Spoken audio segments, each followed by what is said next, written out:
Wish TV, All Indiana Politics is your premier source for Indiana politics. Focusing on issues that matter to you. In-depth, nonpartisan coverage, exclusive interviews with Indiana's political leaders, expert analysis on critical legislation. From Wish TV, this is All Indiana Politics Podcast on the All Indiana Podcast Network. Now, from Wish TV, your local news source, this is All Indiana Politics. Good Sunday morning. Welcome to another edition of All Indiana Politics. I'm Phil Sanchez. Senator Todd Young says any changes to immigration enforcement should wait until after the investigations into two shootings in Minneapolis. He told our government reporter Garrett Berquist what he's looking for. He also discussed President Trump's call to nationalize elections and efforts to create a rare earth mineral stockpile. Democrats are demanding new rules for the Department of Homeland Security in exchange for extending funding beyond February 13th.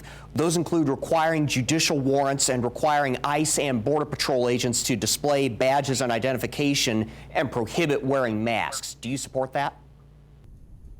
Yeah, thank you, Garrett, and it's good to be with you. Listen, I'm proud we've funded 96% of the government. We still have 4% as unit of fund. That includes Department of Homeland Security. President Trump has indicated that he's going to be making some changes, and he's in negotiations right now with the Democrats about some of the particulars. But I have to say I support his effort to bring in Tom Homan to take a look at the procedures and rules that our ICE law enforcement follow. We've also already funded at the federal level the use of body cameras, something Democrats are insisting, but we've already funded that.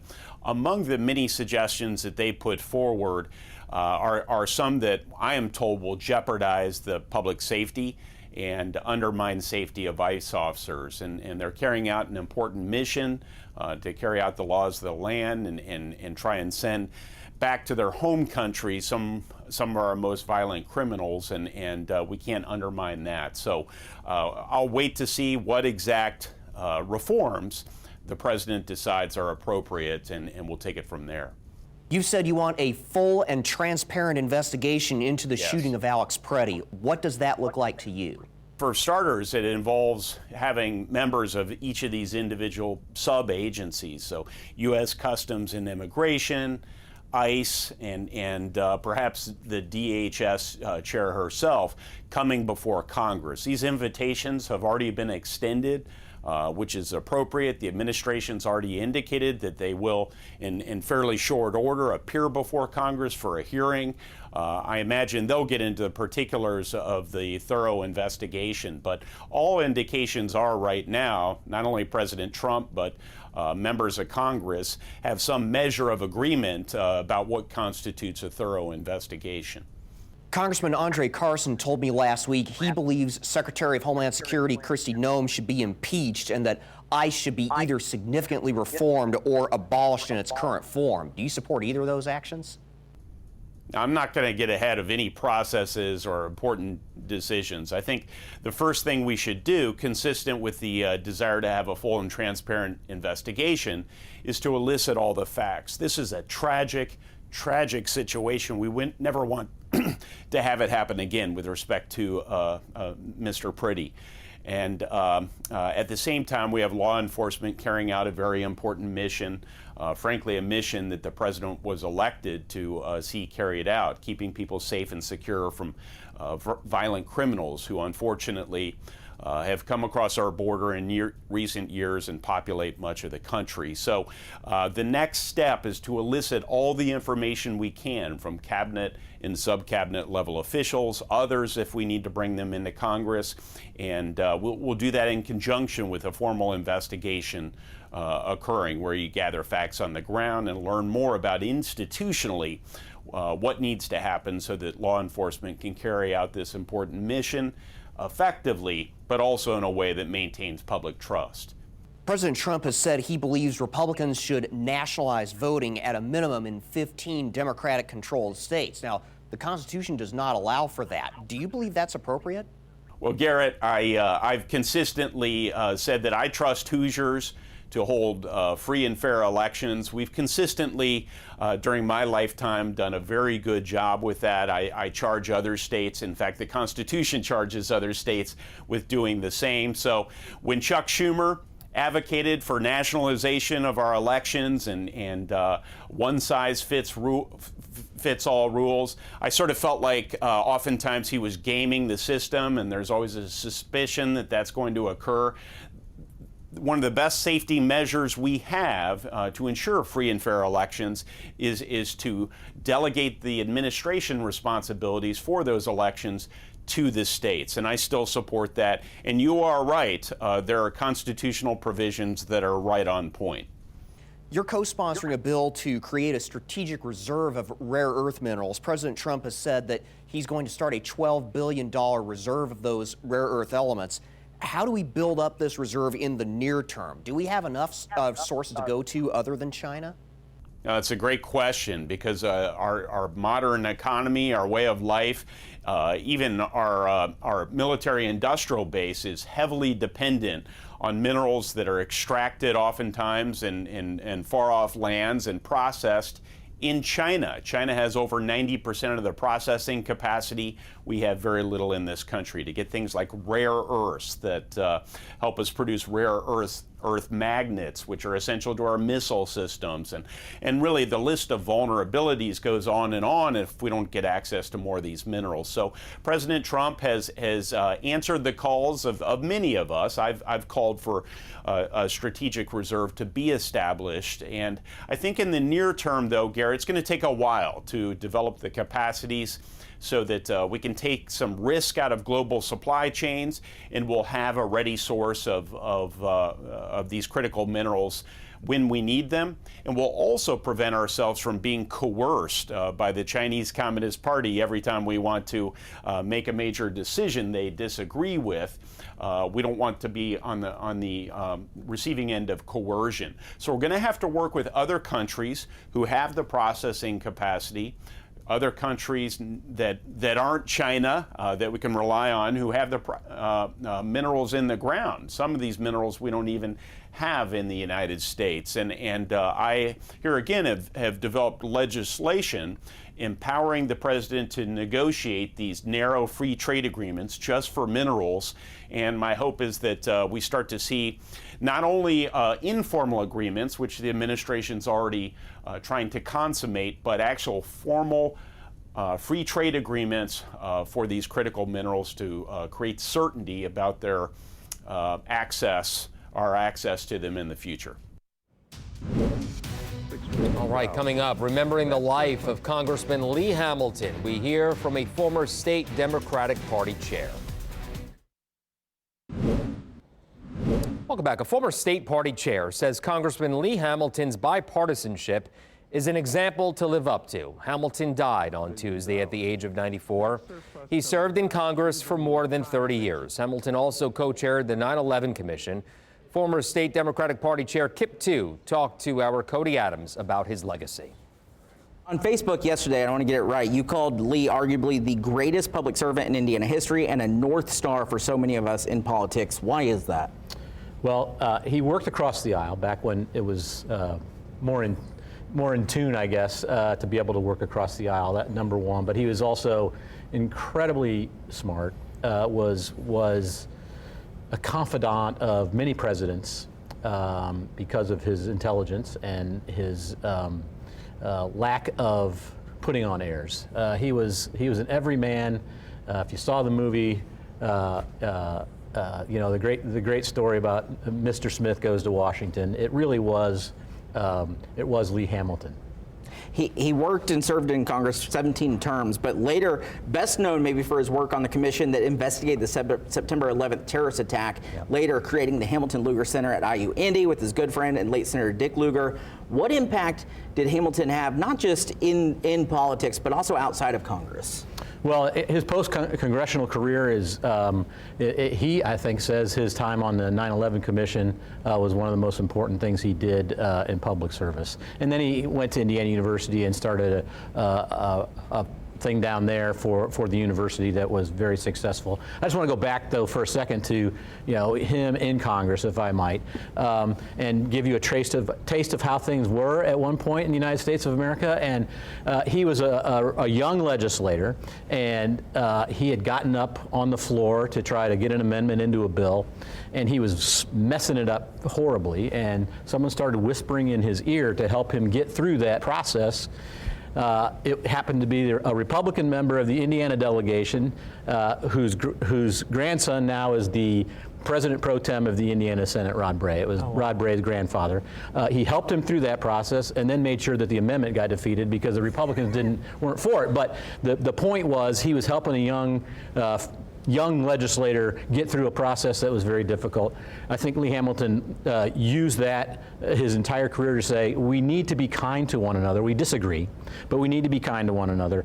And he was respected universally, not just in the United States. He was a world leader, and we were very fortunate to have him serve the people of Indiana. What I think is amazing about that, it goes beyond the politics aspect of it and speaks volumes to who he was as a person. Yeah, he was very kind, down to earth. Numbers of people over the last day or so have shared stories with me about how kind he was and had made time for people despite the important person that he was. Beyond that, he was also quite the hooper. Yes, he was. Indiana Hall of Fame, played at DePaul University, go Tigers. Amazing to think about that, and really very fitting for a Hoosier in this way. Yeah, I mean, he was a quintessential Hoosier. I mean, just about in every way you can possibly imagine. He was a great basketball player, a great person, respected across the aisle. You had the Lugar Hamilton Center down at IU. I was not remembering the name, and then it came to me. So, it is a shame we have lost him. It would be nice if we would get back to that kind of politics in this country where we can respect each other and disagree and not be fighting all the time. And that's really one of his great legacies, I believe. That common theme that we've been discussing this morning, do we think there will ever be another Lee Hamilton, someone in that capacity that everyone can universally respect and talk to in that way and be able to have those communications? Well, hope springs eternal. We're living through a time in history that it doesn't seem like that's possible, but you just have to keep hoping for it and keep working for it and keep turning to people that that have that capacity within them. It's always difficult. I feel like sometimes in these situations, people want to put absolutes on someone, especially in their life. But if you were to think of something that he may be remembered most for, what is that thing? Probably the 9/11. Yeah. Probably the 9/11 Commission. It was an incredibly important moment in American history to learn the lessons of what went wrong in 9/11 and standing up the Homeland Security Department afterwards to try to make America more safe. It's always difficult, too, because we look at people in this capacity of figures and not human beings. He was a loved member of his community and obviously a friend as well. How will you remember him? He's probably, as I said, I think he was a North Star for me in my career in politics, and I think for a whole heck of a lot of other people. Someone that you looked up to, but also wanted to not disappoint, and someone who stood for the best ideals of the United States. Kip, we certainly appreciate your time coming in and chatting with us, and certainly a long history of Lee Hamilton. You can learn more about him over on our website, Wish TV, as well. Kip, thank you so much. We appreciate it. Thanks for having me. Yeah. That was a good conversation. Coming up, calls for change after the death of a Fishers teenager. We turn to Indiana's best political team for answers. The opinions expressed by guests on this broadcast are solely those of the individual speaking and do not necessarily reflect the views or policies of Wish TV. All right, welcome back to All Indiana Politics as we welcome in two of the newest members of Indiana's best political team, former Democratic U.S. Senate nominee Dr. Valerie McCray and Republican strategist Lacey Berkshire. Good to see you both. Thank you so much for joining us. Thanks for having us. Yes. Of course. And I want to start with the calls for Hailey's Law. It's something that we've been discussing and reporting on here for quite some time. This is in response, of course, to the death of Fishers teenager Hailey Buzbee. Her family and community are calling for changes to not only the Amber Alert system, as you very well know, but also an updated school teaching about online grooming. Valerie, we'll start with you. You're a clinical psychologist, perfect person to talk to about this. Let's start there. Do you think these are areas that can be improved? Absolutely. You know, I'm so sad that we lost Hailey, but it also gives us an opportunity to modernize our responses and to modernize what we teach the kids, because we're in a digital age, and with the gaming and all these things, our children just aren't prepared. So this is an opportunity for us to train our children, to let them know, to understand what's happening in the coercion and all these things. They need to know what's going on. Yep. And this is a great first step, the education piece, but also the alert piece as well. They're thinking about the pink alert, and that would be absolutely essential, because you can't imagine how do you say it, vulnerable people feel when they know something is wrong, but it doesn't meet the criteria of an Amber Alert. And even our police officers, they knew something's wrong, but they weren't able to do the Amber Alert. So to fix that with a pink alert would be absolutely fantastic. And I think we're going to get bipartisan support. We got John Bartlett was able to get bipartisan support for his sexual trafficking bill. Right. I think we'll be able to get bipartisan support for the pink alert and the Hailey's Law. Yeah, hopefully, right? Lacey, it seems like that is the case. Do you think this is going to happen this session? Unlikely to happen this session, and I don't know that it's appropriate this session. I think something this important, we need to take our time on this. I want to make sure we get it right. I think, Chairman Jeter, Representative Jeter, he's a lawyer, he's the House Judiciary Chairman, his district overlaps with this community. I think his approach was the right one, which is let's take a minute here before we bring in something new. Let's look at our existing framework. How do we adjust those criteria? We want to make sure that law enforcement can get crucial information out to the public, but we also want to balance that and make sure we don't have alert fatigue, right? We don't want 10 of these a week, right? We need to make sure we get it right. I think, we've only got a few weeks left of session. I think we need to take our time on this. I think it's too important to get it wrong.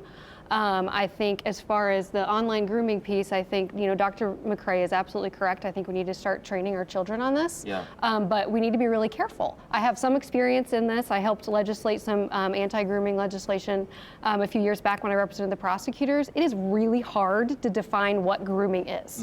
And the reason it's hard is because in the beginning, it mirrors what behaviors kids see from adults who love and care for them, right? That's why it's effective for predators. Right. And so we need to be careful about how we do this. We need to make sure how we talk to our kids about this, that it gives them the tools to recognize manipulation and coercion and inappropriate requests. But we also want to make sure we don't create distrust for them in their villages, and make sure that, they can trust the adults around them, and they know how to recognize bad behavior when they see it, and they know where they can go to report it.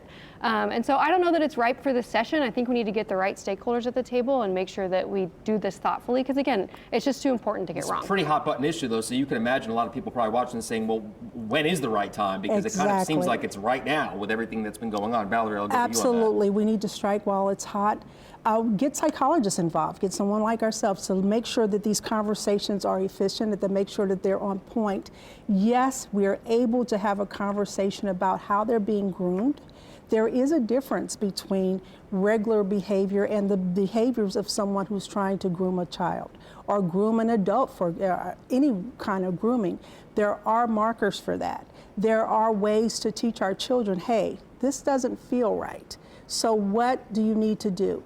There are all kinds of things that go into the point between when a child is first approached online or something and when they're actually being picked up. There's so many points where that child could rethink and say, wait a minute, this sounds a little familiar. This sounds like something that I was taught in school. We have to do role modeling, and we have to do role plays and those sort of things so the children understand what this do something, and that shouldn't wait. Yeah, no, and I think a lot of people probably agree. And Lacey, just to further the conversation, I have less than a minute left. Talk about the difference between maybe a pink alert and an amber alert, and if we do eventually, if it's not this session, maybe next session or next time we can discuss this, what would be the difference? Well, I just 30 seconds. Sure, I just think we just want to make sure that we get law enforcement in the room. We make sure if this is an easy tweak and there's only a couple changes, sure, let's do it this session, 2 weeks, that's fine, we can do it. But if not, I want to make sure we do this right and we don't create more loopholes or we don't create, this alert fatigue where we just have alerts coming all the time and then they dilute their effectiveness, right? They don't have the impact. Right. So I just want to make sure that we do this right and thoughtfully. If we can do that in 2 weeks, that's great. I'm on board with that. Certainly want to make sure we protect the kids and close loopholes, but I want to make sure we do this right. And not just kind of rush And it. we're not reactionary about it. Understandable. Good to see you both. Thank you so much for stopping by. Oh, thank you. Much more to come after the break. The opinions expressed by guests on this broadcast are solely those of the individual speaking and do not necessarily reflect the views or policies of Wish TV. Thank you for joining us for All Indiana Politics this week. We'll be back here next Sunday morning at 9:30, and be sure to check out the All Indiana Politics podcast online at wishtv.com. Have a great rest of your weekend. From Wish TV, this is All Indiana Politics Podcast on the All Indiana Podcast Network. Watch All Indiana Politics live Sunday mornings at 9:30 on Wish TV and at wishtv.com. Subscribe to this podcast and listen weekly here on the All Indiana Podcast Network. And be sure to discover even more great podcasts at allindianapodcastnetwork.com.